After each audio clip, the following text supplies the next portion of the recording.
ஒரு நாட்டின் இளவரசர் ரொம்ப மன வருத்தத்தோட உட்காந்துருக்காரு. என்னடா, நம்மளோட நாட்டில் வந்து படை வீரர்கள் ரொம்ப கம்மியாக இருக்காங்க, அடுத்த நாட்டிலேருந்து நமக்கு வந்தாங்க அப்படின்னா நம்மளால போராட முடியாதே, என்ன பண்ணுறது அப்படின்னு சொல்லி ரொம்ப மன வருத்தத்தோடு உட்காந்துருக்காரு.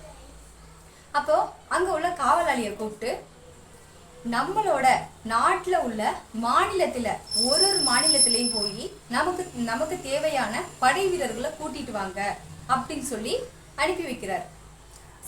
சில வாரங்கள் போனது, சில மாதங்கள் போனது, சில வருடங்கள் போனது. அவர் யாரையுமே கூட்டிட்டு வந்த பாடே கிடையாது. சரி, என்ன தெரியல, அவர் என்ன பண்ணாரு, எங்க இருக்காரு, ஒன்றும் எதுவுமே தெரியல.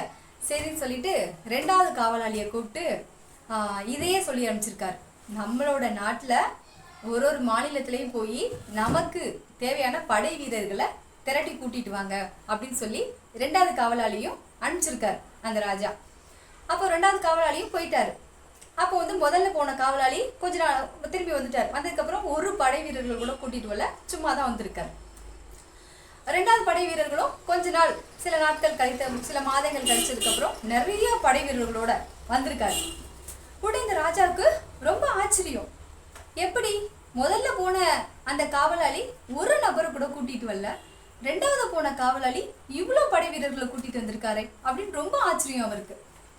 அப்போ வந்துட்டு அவர்கிட்ட கேட்ட, அப்போ அந்த ரெண்டாவது காவலாளிகிட்ட அந்த ராஜா கேட்குறாரு, எப்படி உங்களால ஃபர்ஸ்ட் போன காவலாளி யாரையுமே கூட்டிட்டு வரல, நீங்க எப்படி இவ்வளோ படை வீரர்களை கூட்டிட்டு வந்தீங்க அப்படின்னு சொல்லி கேட்குறாரு அந்த ராஜா, அந்த அரசர்.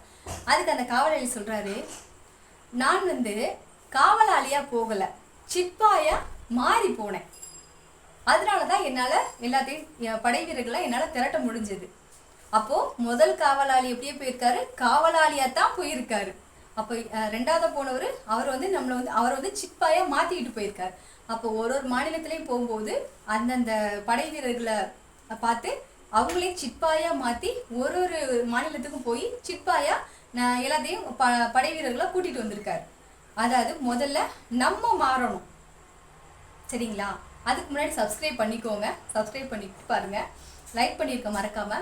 முதல்ல நம்ம மாறணும், அப்பதான் நம்ம மற்றவங்களை மாற்ற முடியும், சரியா?